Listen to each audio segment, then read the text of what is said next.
এসব এক ধরনের এর মধ্যে হীন উদ্দেশ্য আছে। এই হীন উদ্দেশ্য চারিতার্থ করার জন্য ধর্মকে ব্যবহার করা হচ্ছে। আর কোথাও কি আছে যে বাউল গান গাইতে পারবে না, বাউল মাজারে যেতে পারবে না? এটা তার অধিকার। আমি অপছন্দ করতে পারি, বা যে যারা হামলা চালিয়েছে তারা অপছন্দ করতে পারে।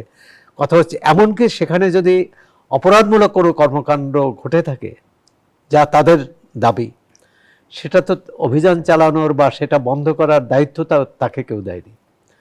সেটা তারা বড়জোর সরকারকে বলতে পারতো, আইনশৃঙ্খলা রক্ষাকারী বাহিনীকে বলতে পারতো, তারা ব্যবস্থা নেবে।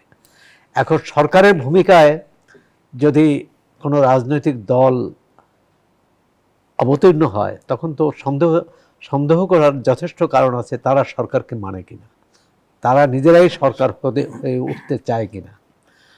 এবং এখানে যে কোনো সরকার মানে তো আইনের রক্ষক, সেই আইনের রক্ষক যখন অসহায়, এবং শাহরি মাজারের ক্ষেত্রেও দেখা গেল পুলিশ কর্মকর্তারা এক ধরনের বিবৃতি দিয়েছেন, সেখানকার স্থানীয় এমপি এবং তার দল আরেক ধরনের বিবৃতি দিয়েছে।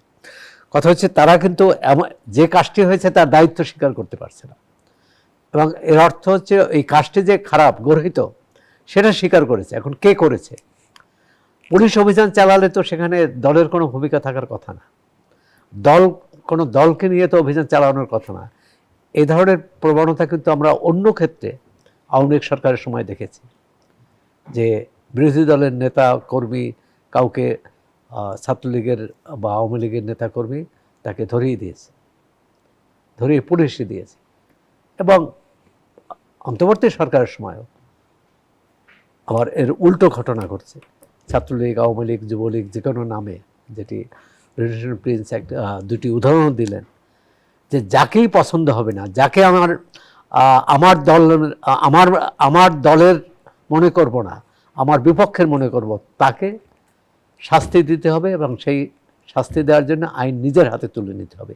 এটি হচ্ছে গর্হিত অপরাধ, জঘন্য অপরাধ, এবং ফৌজদারি অপরাধ। কিন্তু জনাব সোহরাব হাসান, সেই গর্হিত অপরাধ কিংবা জঘন্য অপরাধের কয়টা দৃষ্টান্তমূলক বিচার আমরা নিশ্চিত করতে পেরেছি? বিচারহীনতার সংস্কৃতির কারণেই কি ভয়ঙ্কর হয়ে উঠল কিনা, আমি প্রশ্নটি রাখছি আপনার কাছে।